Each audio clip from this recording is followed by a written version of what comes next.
Welcome to the PETA Podcast. I'm Emil Guillermo.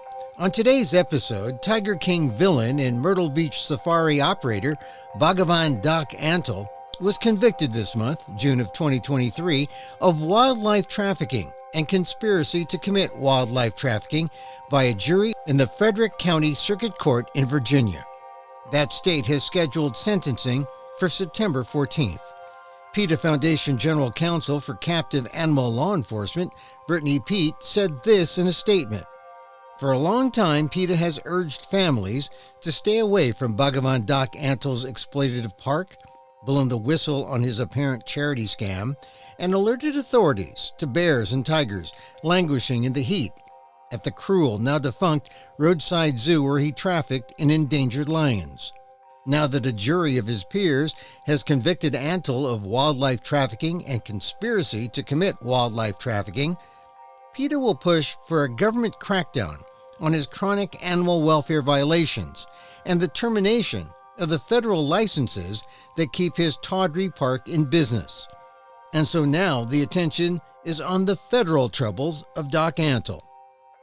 In 2022, Peet talked about the federal indictment of Antle and the charges he still faces on the PETA Podcast. Peet talked about who Antle is and how he remains a threat to the well-being of animals. For your background, we reprise that episode on the PETA Podcast.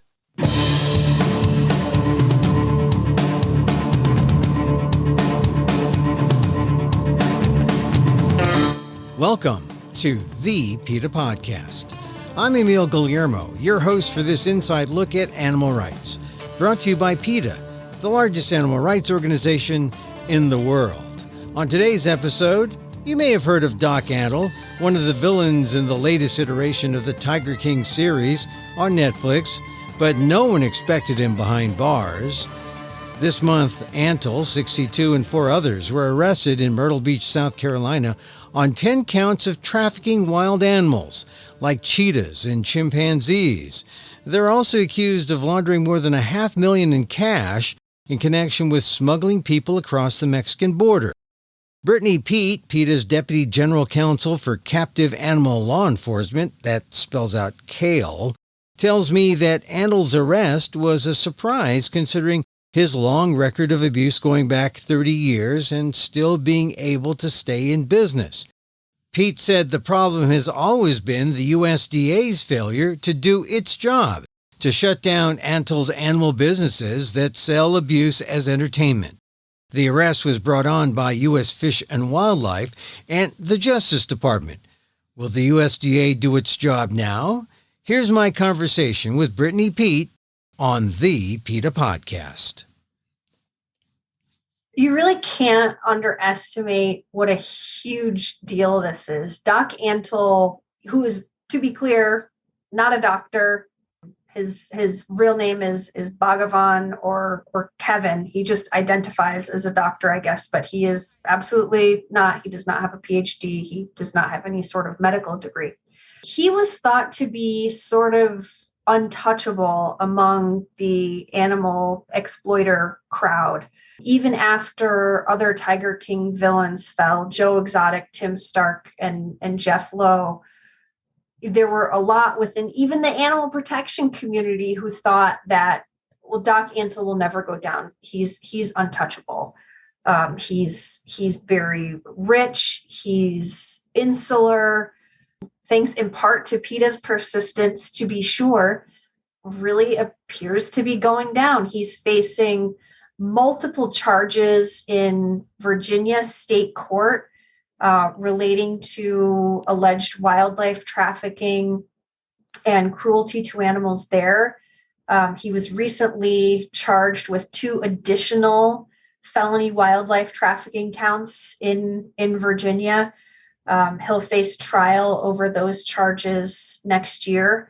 And he was indicted on 10 federal charges, including money laundering and trafficking charges relating to cheetahs, red-ruffed lemurs, and a chimpanzee. If he gets out of this, he'd be like Houdini or something. It would be a real escape artist. But let's go back to the idea that people thought he was untouchable. His real name is Bhagavan, which sounds South Asian.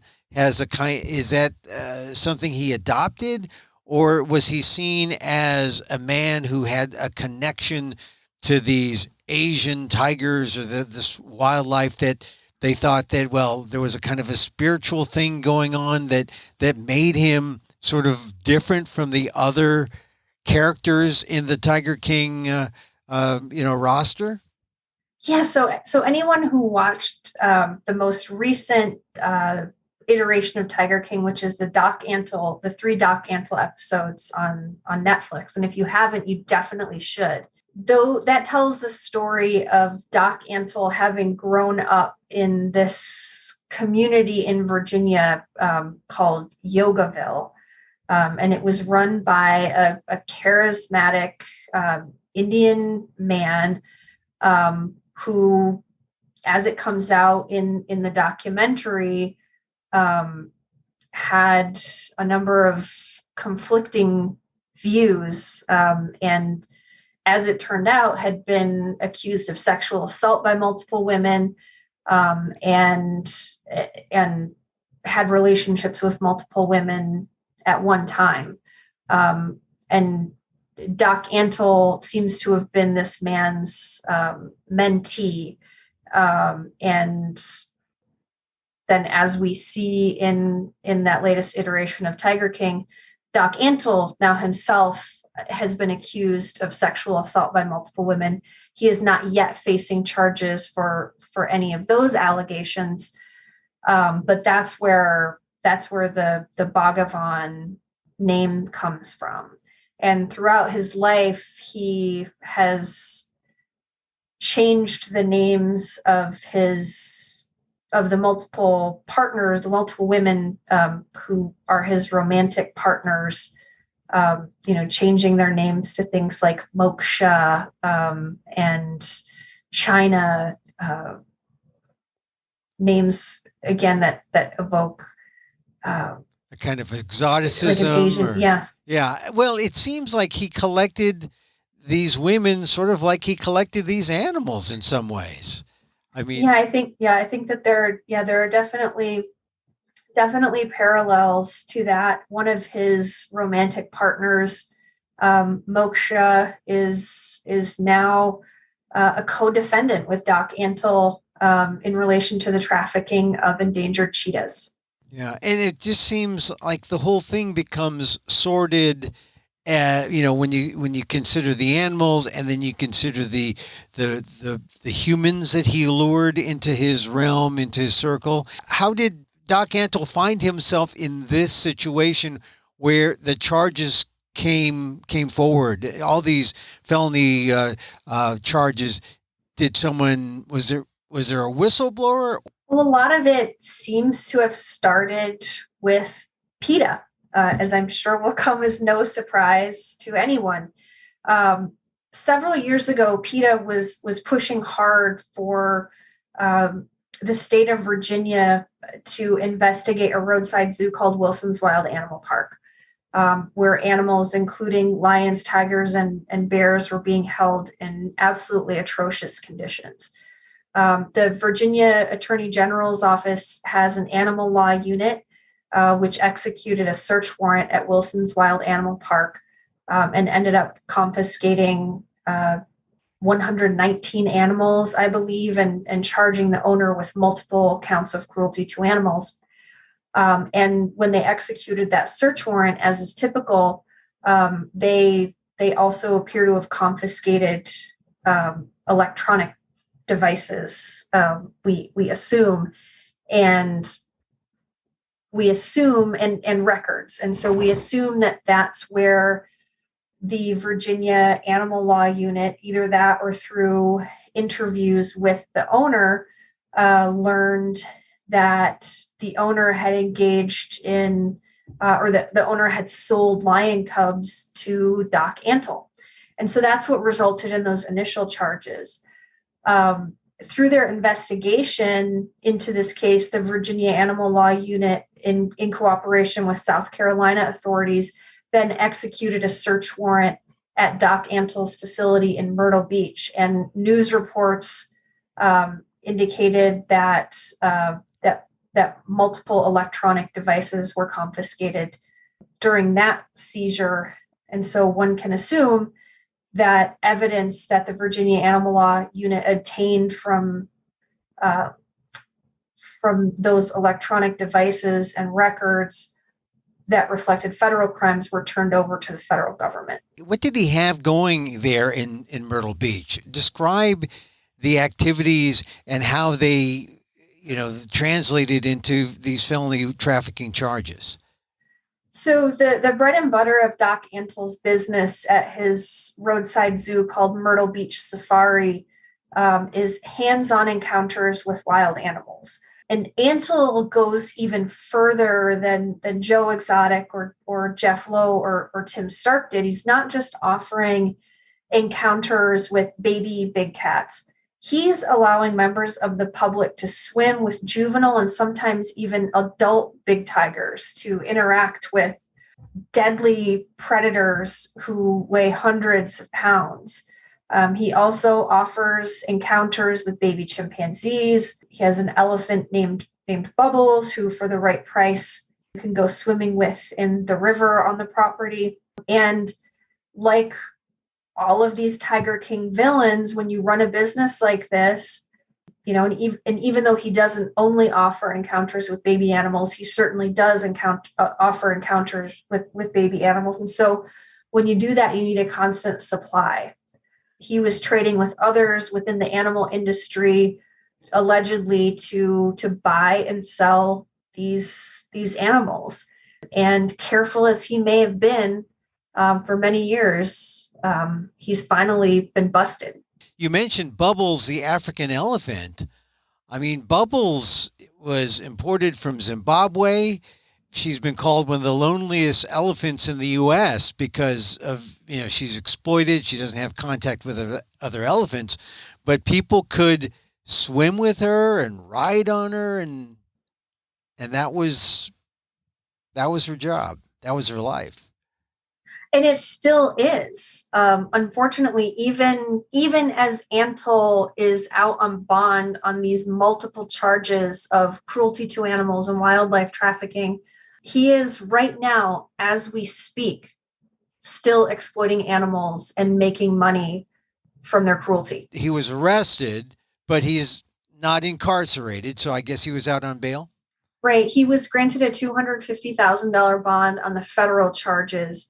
He was required to surrender his passport because he was deemed a flight risk. He's basically under compound arrest. He's required to stay on the Myrtle Beach Safari property and has a GPS tracking device on his body, presumably an ankle monitor. So he's got restrictions on him, but no restrictions on the very activity that he's being charged felonies with. That's right. Yeah. So, and that's one of the overarching issues here is, certainly one of them is, where is the USDA in this?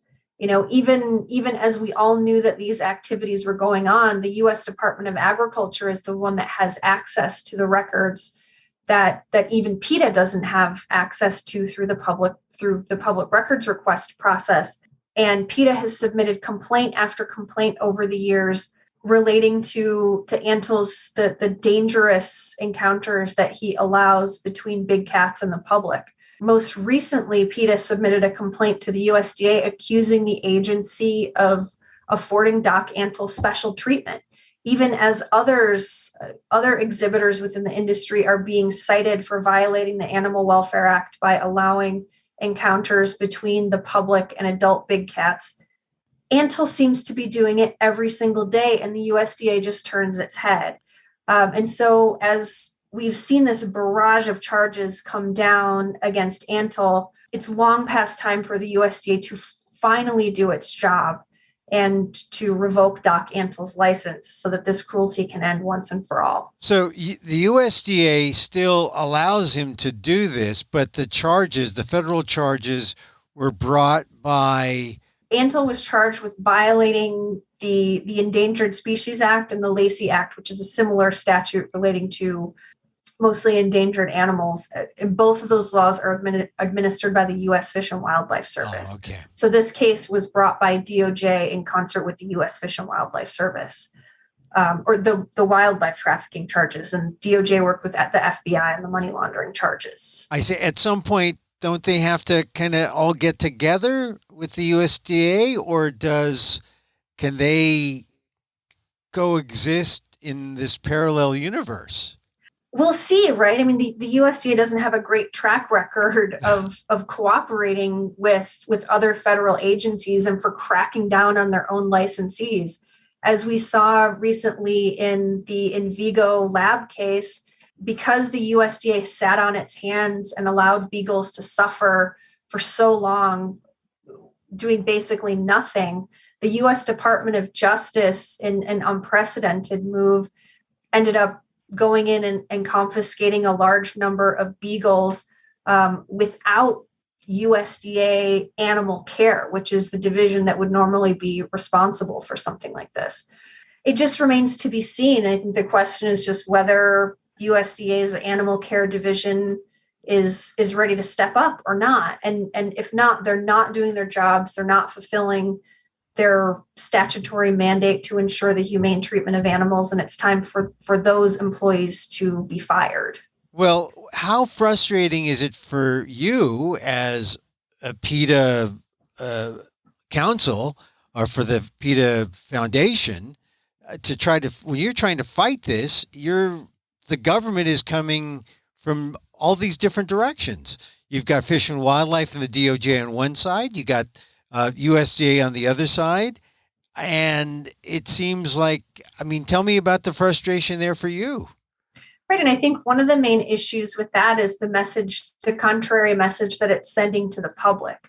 Because PETA is trying to communicate to the public, and this is the position that DOJ and the U.S. Fish and Wildlife Service have taken too, that big cat cub petting is cruel, full stop. That because the big cats have to be separated from their mothers right after birth, it's traumatic to both the mothers and the big cats.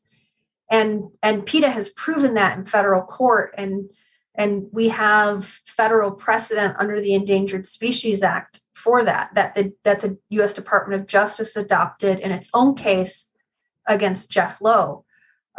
Meanwhile, the USDA still hasn't caught on to that and still allows big cat cub petting, even though it's been found to have violated this other federal law.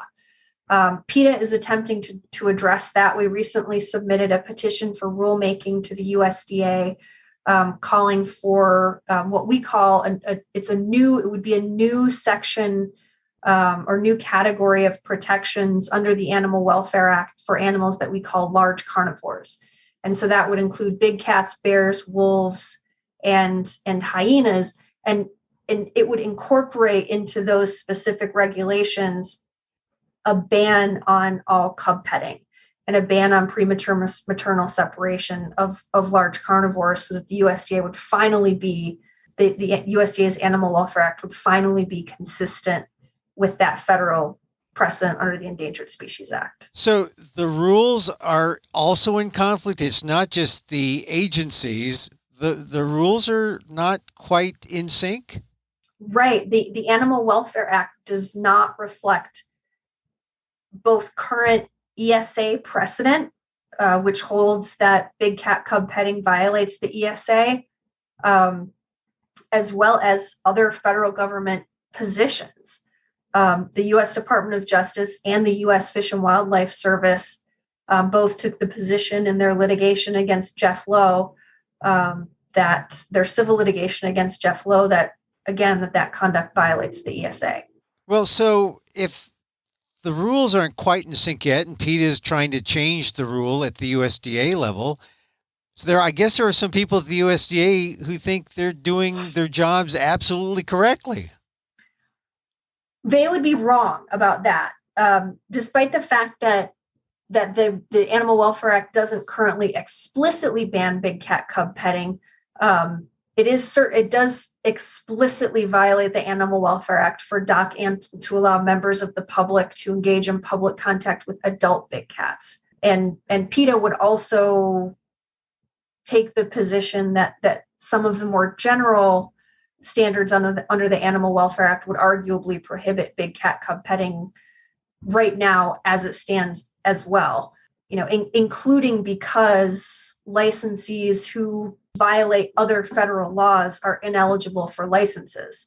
So there are a lot of different arguments that the USDA could and should use before they actually, or while they're taking the step of adopting these new regulations to explicitly ban the conduct that they could use to crack down on the industry. What do you think creates this conflict? Is it a generational thing? Is it a matter of different administrations?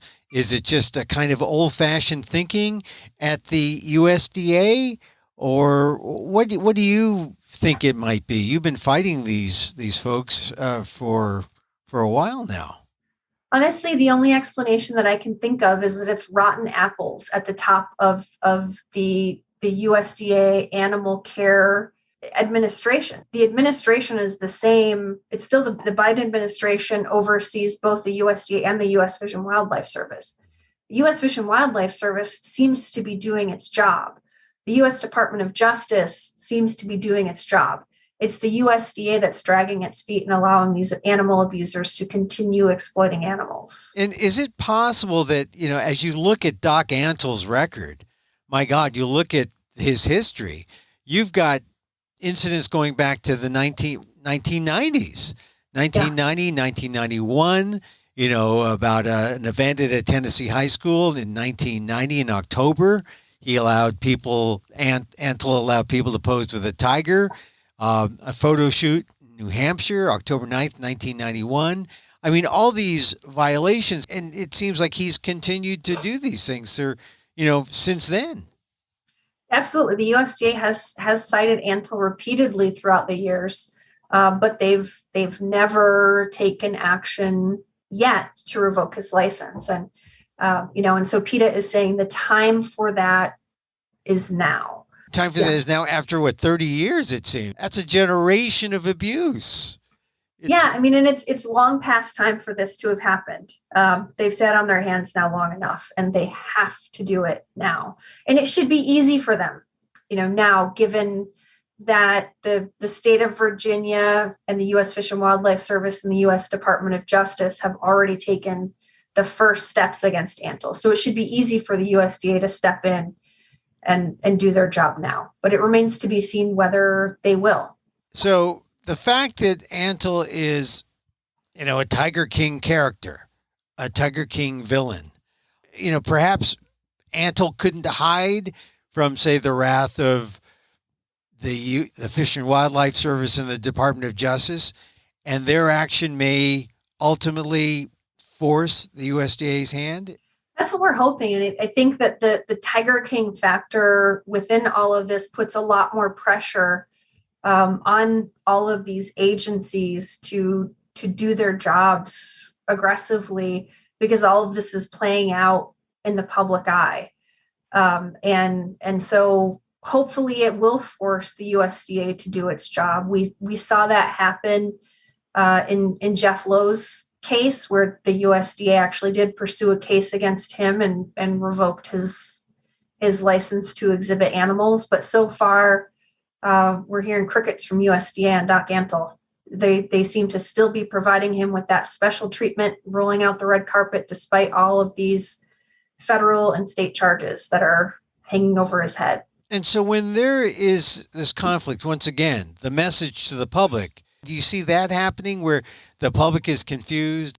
Yes, it does. It does a real disservice to the public. The government needs to be sending a unified message here, because people who want to engage in these types of activities, they will be talked into it however they can. And so if the USDA is giving them an open, and we hear this from people all the time, Well, if he was that bad, then the USDA would have shut him down.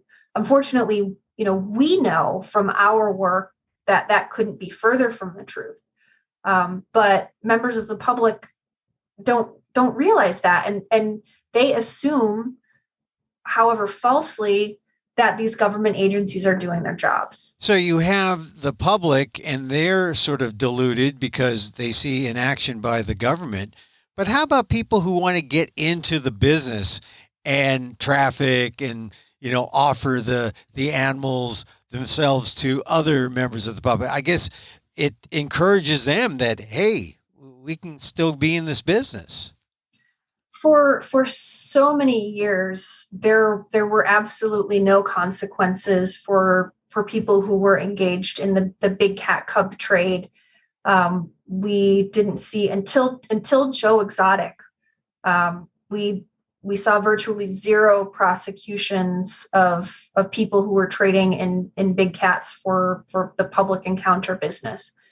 But the seal seems to have been broken with Joe Exotic. He's sitting in prison right now in part because of his animal trafficking activities.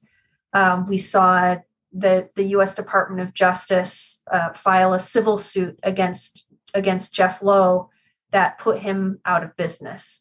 PETA filed the Endangered Species Act lawsuit against Tim Stark that put him out of business. And the Indiana Attorney General's office ended up filing a case against him as well. The Tiger King villains are falling one by one. And so I do think that sends a really important message to others within the industry that there is a target on their back now.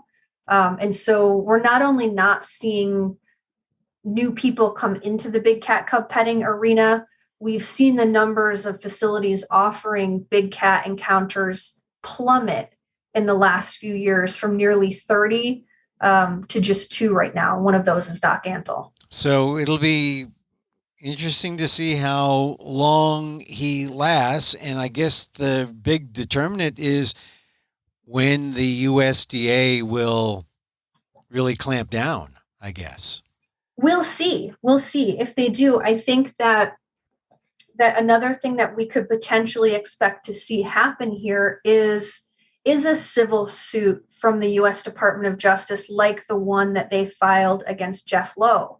And so that would be something alleging that the premature maternal separation of endangered animals that occurs at Myrtle Beach Safari, including big cat cubs, chimpanzees, and the use of those animals in public encounters, which would include Bubbles, the elephant, who is also a member of an endangered species, that all of that conduct violates the ESA. And if the DOJ files a suit like that, that could lead to a civil forfeiture of all of the ESA protected animals at the facility, which is what we saw happen in Jeff Lowe's case. So I'm keeping my eyes out for that and hoping that will happen because I just don't have any faith that the USDA will do its job. Thankfully, the U.S. Department of Justice has an awesome record on these cases now. And they definitely have, as you put it, an awesome record, thanks to the urging and how PETA has exposed these roadside zoos and these proprietors. That's right. And PETA laid the groundwork for these cases in our lawsuit against Tim Stark, where we got that first ever ESA precedent about the big cat cub petting industry, which the DOJ relied on explicitly in its case. And ESA, of course, Endangered Species Act. Yes. And so until we see this, maybe a civil suit coming and maybe some action on the part of the USDA on the felony charges against Doc Antle, we're going to have to rely on the public knowing that they should not patronize Doc Antle in Myrtle Beach, and nor should the public patronize any proprietor of a roadside zoo anywhere in the United States. We know that horrific things are going on at Myrtle Beach Safari.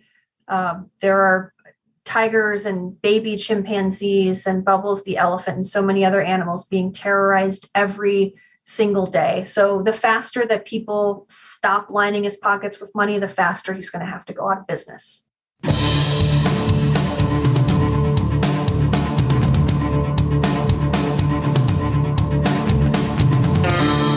Brittany Peet, PETA Deputy General Counsel for Captive Animal Law Enforcement, spells out kale on the arrest of accused animal trafficker Doc Antle, one of the stars in Netflix's Tiger King series. Go to PETA.org for more.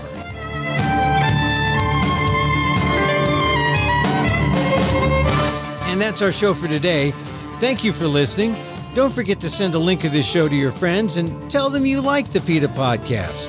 Contact us at PETA.org. You can find me on Twitter at Emil Amok, that's EMIL, AMOK, or see my vlog at AMOK.com, or see my work at ALDEF, the Asian American Legal Defense and Education Fund. That's ALDEF, AALDEF.org/blog.